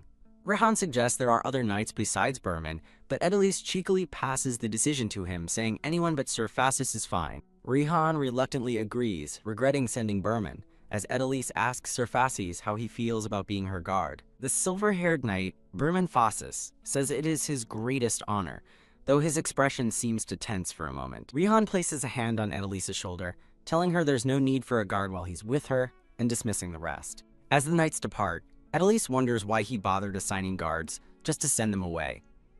He leads her by the hand down a grand hall, promising to take her somewhere she'll like. With a charming smile, he leans in and tells her their destination is a secret. The scene focuses on her elegant shoes as she follows him. She notices guards stationed along every hallway, growing more curious about where he's taking her. He stops before a magnificent golden door, asking her to step back as she wonders what's inside. Her eyes widen in utter disbelief as the doors open to reveal the room's contents. She realizes with a gasp that he has brought her to the Imperial Treasury. Rihan asks if she likes it, then stuns her by declaring that everything inside is hers. Shocked that all of it is for her, he confirms that she may take anything she wants. Muttering, "Wow!" she scoops up a handful of glittering, priceless gems from an open chest. She beams with delight, remarking that she has never seen such rare and beautiful gems before. He smiles, pleased that she's so happy, and she asks how he knew she would like this. A flashback shows a younger Edelise admiring jewels, as Rihan reminds her she has always collected them. She holds a pink diamond, privately thinking it will make a fine divorce settlement someday. Rihan looks on with a warm, gentle smile. Looking at his kind expression, she nervously dismisses a fleeting thought that something seems odd. He gives her the key to the treasury, and she throws her arms around him in a grateful hug. He holds her close, asking if a simple thanks is all he gets for giving her the key to the Empire's greatest treasure. Leaning down, he gently kisses her on the forehead as light streams in around them. Leaning close, the red-haired man teasingly asks a blushing Edelise if she doesn't know what he wants her to do. Startled, Edelise pushes against his chest as he moves in for a kiss. He asks why she isn't acting if she truly knows what he wants, prompting her to quickly insist that she does. Her expression shifts as she realizes with a dawning horror that she's supposed to kiss him. She recalls the memory of Rihan gently kissing her forehead before they parted ways. Flustered in the present, she panics internally, wondering if she should really go through with it. As a way out, she reminds him they aren't married yet, and he seems to stop in his tracks. Leaning in close again, he whispers that he's been putting quite a few things off until after their wedding. He tells her to prepare herself for what he has planned for later. As they stand in a grand hall, Rihan casually announces that foreign delegations will arrive next week to attend their wedding. Edelise processes his words, thinking that delegations typically only arrive a week before the event. With a pleasant smile, Rihan confirms her fears. The wedding will take place in just 2 weeks. Panicking that she doesn't even have a dress, Edelise is assured by Rihan that he has assigned maids to handle all the preparations. He explains that he has already secured the Empire's best designer and bought all the necessary jewels and decorations from auctions. Taking her hand, he tells her not to worry, as she realizes he had everything prepared long before her arrival. He leads her toward a set of golden doors, explaining that they're heading to her room where the maids are waiting. While Rihan smiles contentedly, an aura of pure rage emanates from a furious Edelise. Seething, she recalls her bold plan to get a divorce in 2 weeks, a plan now ruined by the rushed wedding. The day becomes a whirlwind of measurements and choosing dress designs, leaving her utterly exhausted by nightfall. Surrounded by stacks of documents, Edelise sighs, but resolves to pull herself together and get to work. She studies a map, realizing that getting to know the foreign delegations in advance could help if she needs to escape across the border. Surfasis stands nearby as Edelise smiles, thinking she needs to get close to him as part of her busy plans. The silver-haired knight presents her with a memo just sent by the Chancellor. Reading the note, she learns Count Rudolton's engagement was broken off and decides it's a topic she should avoid. A sudden idea strikes her, causing her to gasp aloud and wonder why she didn't think of it before. She turns to Surfasis, asking if he knows why the Count broke his engagement, hoping his method will be helpful for her own plans. Surfasis explains it was due to a conflict between the families, a solution she finds useless since any conflict with her would be treason. At his desk, piled high with documents, Rihan asks who's at his door, and an off-screen voice announces itself. Opening the doors, Rihan is surprised to find Elise, who asks if they can talk for a moment. He asks if something is wrong, and she looks away, admitting she isn't quite sure how to answer. She launches her first attempt at a divorce, Operation Incompetent Empress, determined to make him lose interest in her. Thinking her plan to act incompetent is perfect, her thoughts are cut short when Rihan flatly tells her, "Don't do it." He explains that he and the officials can continue handling the Empire's affairs, but she insists it's the Empress's job. Putting on a concerned act, she asks if people will criticize her, but Rihan dismisses the thought, asking who would dare. He embraces her gently, telling her his wife doesn't need to do such things, and she realizes her plan has already failed. Changing tactics, Elise calls Rihan's name and tells him there's something she wants. She cheerfully begins her second attempt, Luxury and Pleasure, by excitedly asking for a beautiful, rare necklace called the Mermaid's Tear. With a sly look, she thinks that by shirking her duties and indulging in luxury, he's sure to lose interest in her. Rihan asks if she truly wanted the Mermaid's Tear, and she confirms, noting its record-high auction price. She immediately worries she's gone too far by asking for the most expensive item she could think of.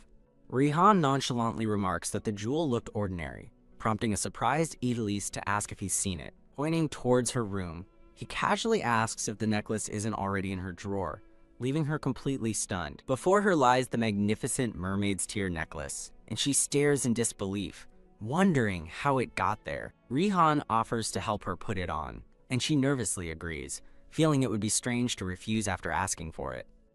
As he fastens the clasp, she blushes, flustered by his closeness and the strange feeling it gives her. As he finishes putting the necklace on her, she laments not having a handmaiden do it instead. Looking at the reflection in the mirror, he asks if she likes it, and she stands silently, slightly taken aback. He leans down and places a soft kiss on her shoulder. Completely flustered, she asks what that was for, and he smiles, apologizing and claiming he did it without thinking. As he leaves, Elise vows to be careful for the next 2 weeks, then suddenly realizes the significance of that time frame. Rihan gently holds her hand, smiling as he promises that he won't hold back anymore.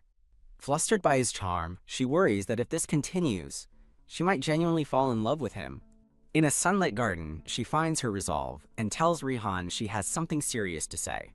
She cannot become the Empress.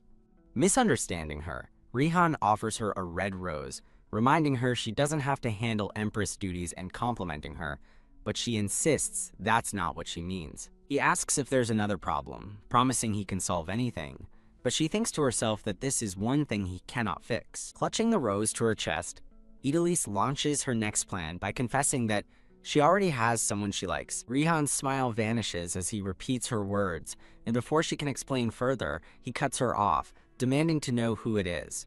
A dangerous aura surrounds Rihan as his expression darkens, and Elise recognizes it as the fearsome look of the tyrant emperor from the book. Speaking in a surprisingly calm tone, he clarifies that he isn't trying to blame her for anything. He leans in, voice slow but insistent, and asks again who it is, causing her to panic as she scrambles to invent a name on the spot. Under pressure, she blurts out the first name that comes to mind: Mr. Luther Weiss, the eldest son of the Weiss Viscount family. Rihan's expression shifts to surprise as he recalls the name, asking if he's the one who asked her to dance 7 years ago, shocking Elise that he remembers. A flashback shows a younger Elise being approached by a young man, as she thinks she never expected Rihan to remember something from so long ago. He points out that she never actually danced with the man, but she quickly lies, claiming their feelings for each other grew as they talked. With her story told, she repeats her plea, insisting that she cannot become the Empress. Elise desperately begs him to break off their engagement, but Rihan's expression hardens as he declares that is the one thing he can absolutely never do. Turning his back on her, he coldly refuses to hear any more and tells her to return to her room for the night.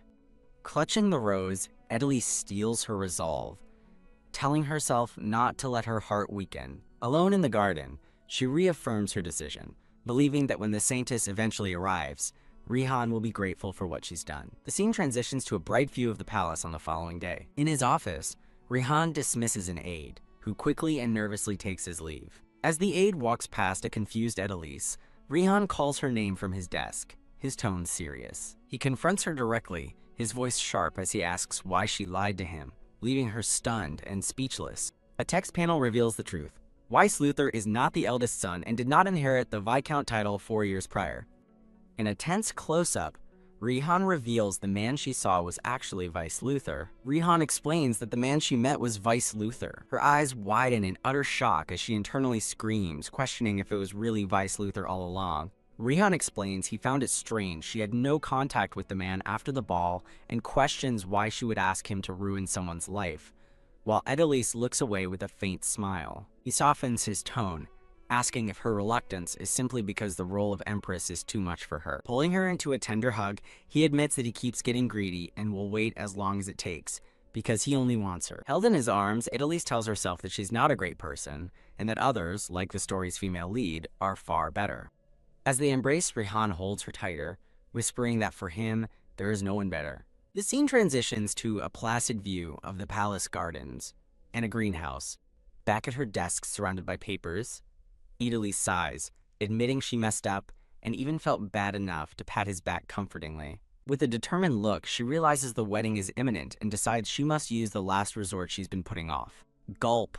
As Sir Fascis stands guard behind her, Edelise braces herself, thinking this will truly be her final attempt. She approaches Rihan at his desk, mustering her courage as she notes how down he's been since yesterday. He looks up from his work and asks what she's doing, to which she replies that she was also working. He asks if he may work in her office, and she hastily agrees with a flustered smile. Her new plan is revealed. She read an article stating that if you obsess over a lover who is already obsessed with you, they will eventually break up with you.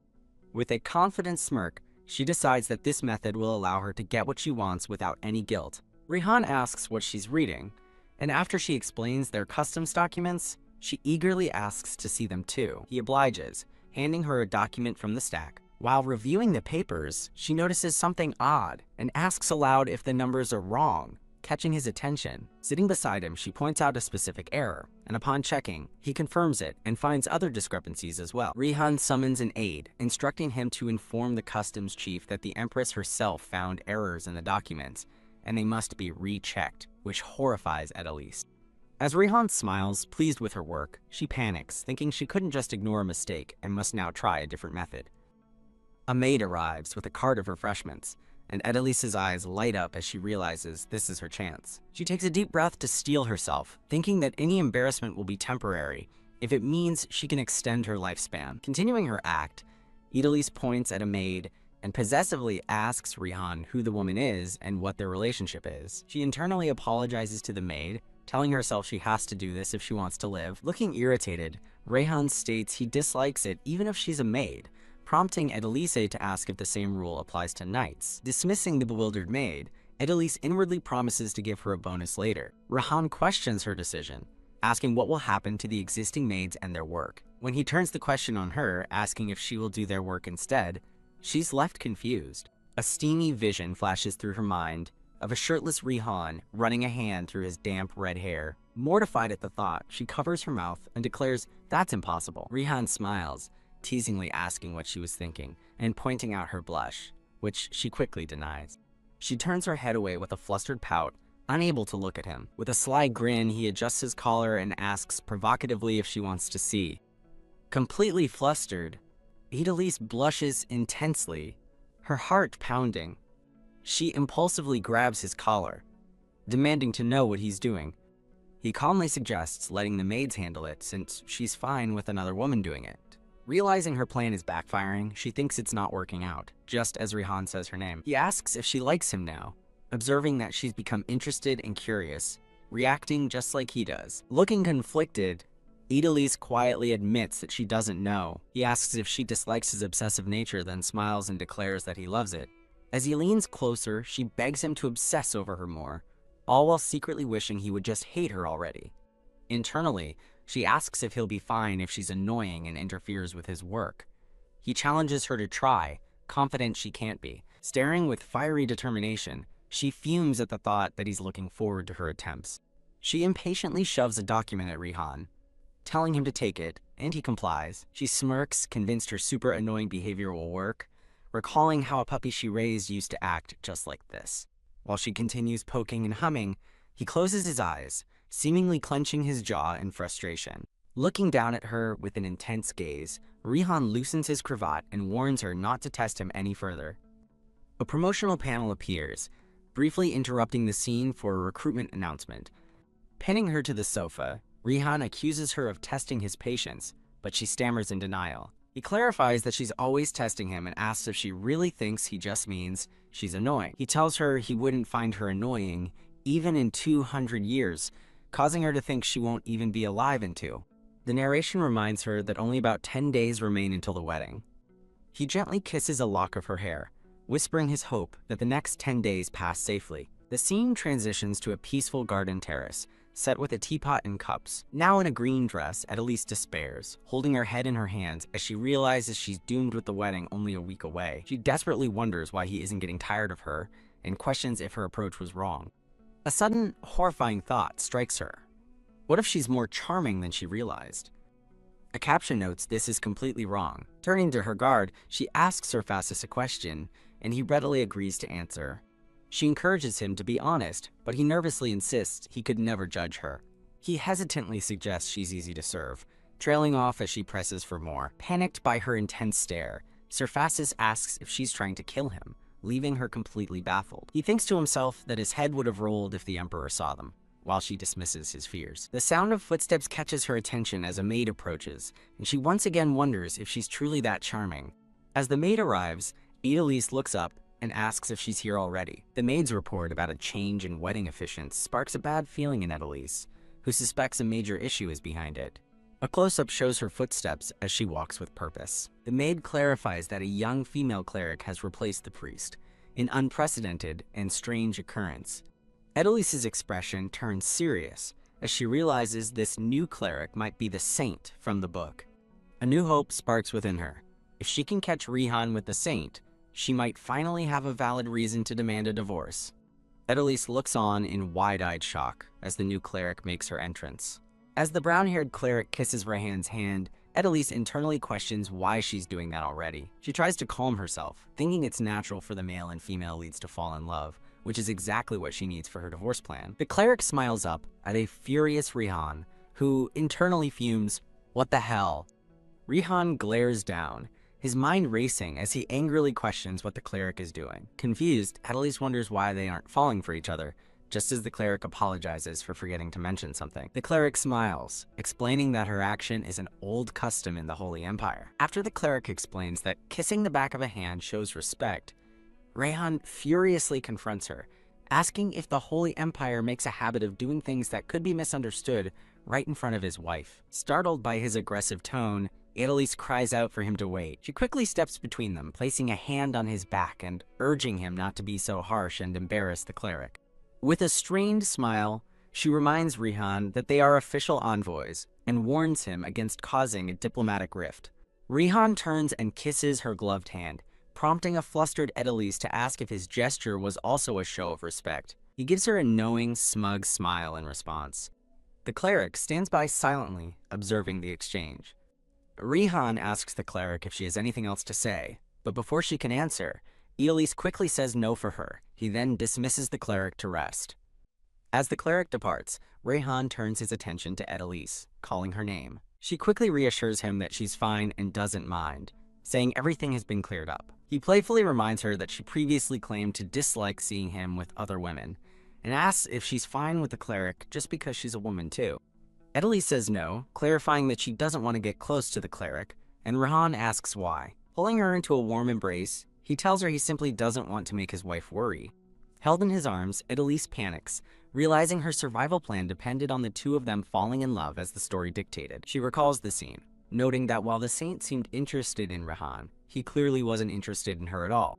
A brief, quiet moment passes as she looks down. Peeking over his shoulder, her eyes are wide with a mix of surprise and uncertainty. Suddenly flustered, she pushes him away and makes a hasty excuse about leaving something in the study. Safely behind the closed study door, she lets out a heavy sigh of relief. She clutches her head in frustration, reminding herself that she only has one life and refuses to die over a romance drama. Fired up, she reaffirms her commitment to achieving a divorce. In the study, she notices the book on the shelf is glowing again, and wonders if it's because the heroine has arrived.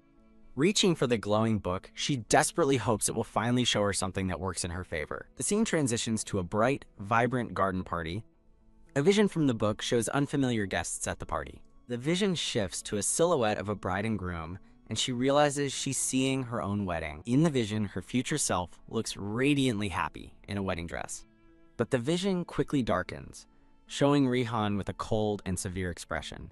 Holding the open book, Idalise wonders why he looks so cold, like a man being forced into marriage. Knowing the wedding is only a week away, she searches for another clue, certain she hasn't done anything to upset him yet. Her eyes land on a different guest in the vision, Sir Berman Fassis. Sudden realization strikes her as she pauses. The vision focuses on Sir Fassis, who looks incredibly grim during the wedding ceremony. She wonders why he would look so gloomy at her wedding and resolves to find out more about the mystery. Looking up from her book, she sees the Saintess in the garden, flanked by 2 priests. Observing the Saintess's gentle expression, Idalise is certain that she has feelings for Rihan.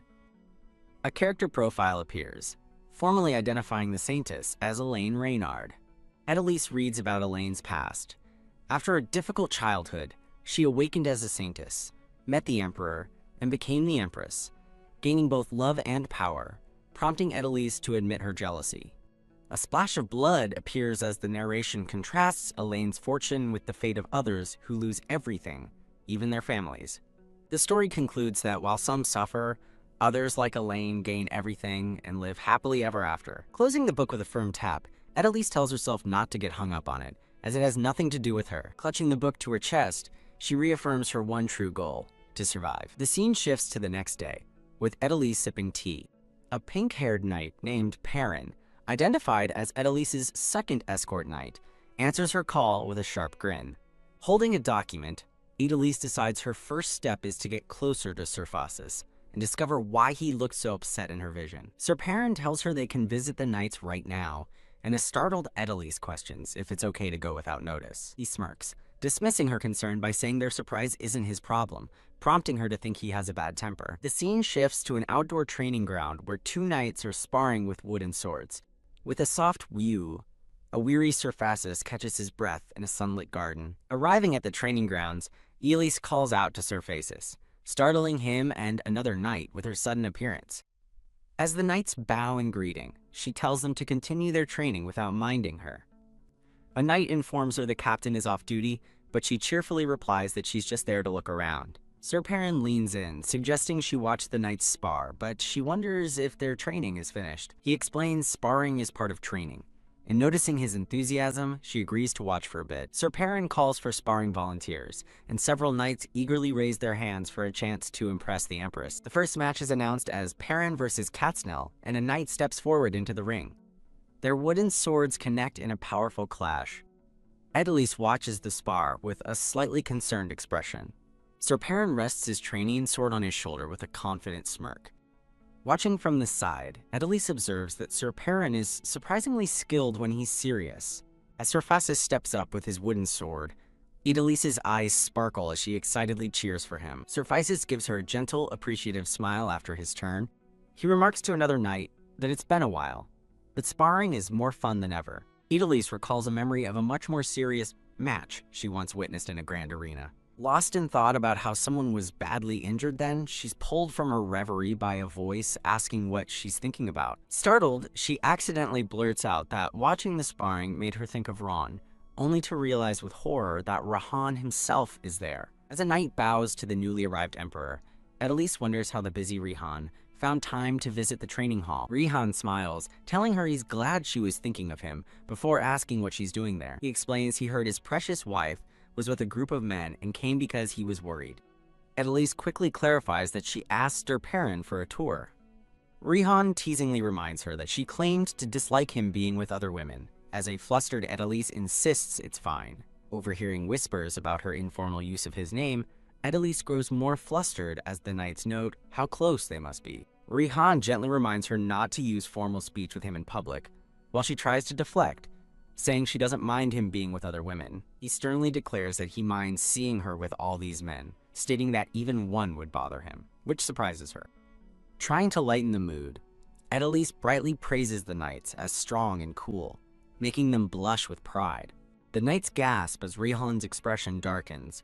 He pulls her close and mentions the sword, leaving her confused. Gripping a wooden sword, he declares that if his knights are so strong, he should experience their skill for himself. With a challenging gaze, he wonders aloud how cool they truly are, causing Idalise to suspect he's jealous. In the center of the training yard, Rihan asks for volunteers, but the crowd of knights remains silent and hesitant. Frustrated by the lack of volunteers, Rihan is about to act when Sir Faces steps forward, offering to do it. Idalise looks on, shocked that Sir Faces has volunteered to spar with the Emperor. She expresses her concern, but Sir Faces assures her it's fine, viewing it as a rare honor to spar with His Majesty. Rihan's expression sours as he accuses Idalise of caring more about Berman Faces than him, a claim she hastily denies. As he questions her sincerity, she insists he shouldn't spar, telling him she already knows he's strong. Looking at him with genuine concern, she admits that she's worried he'll get hurt. She takes his wrist, firmly telling him that it's too dangerous. A hint of a blush appears on Rihan's face as he smiles warmly at her concern. Moved by his reaction, she softly says his name. Sir Faces stands by quietly, watching the couple's exchange. Rihan sets the rules for a new match, stating it's over if a participant leaves the ring, collapses, or is incapacitated. He directly addresses Berman Faces, telling him not to hold back and that he won't be held responsible for what happens. Facing Faces, Sir Perrin grins wickedly and raises the stakes, suggesting they use real swords instead. Rihan's lips curl into a sinister smile, clearly intrigued by the dangerous proposal. Horrified by the sudden escalation, Idalise lets out a silent, wide-eyed scream of protest.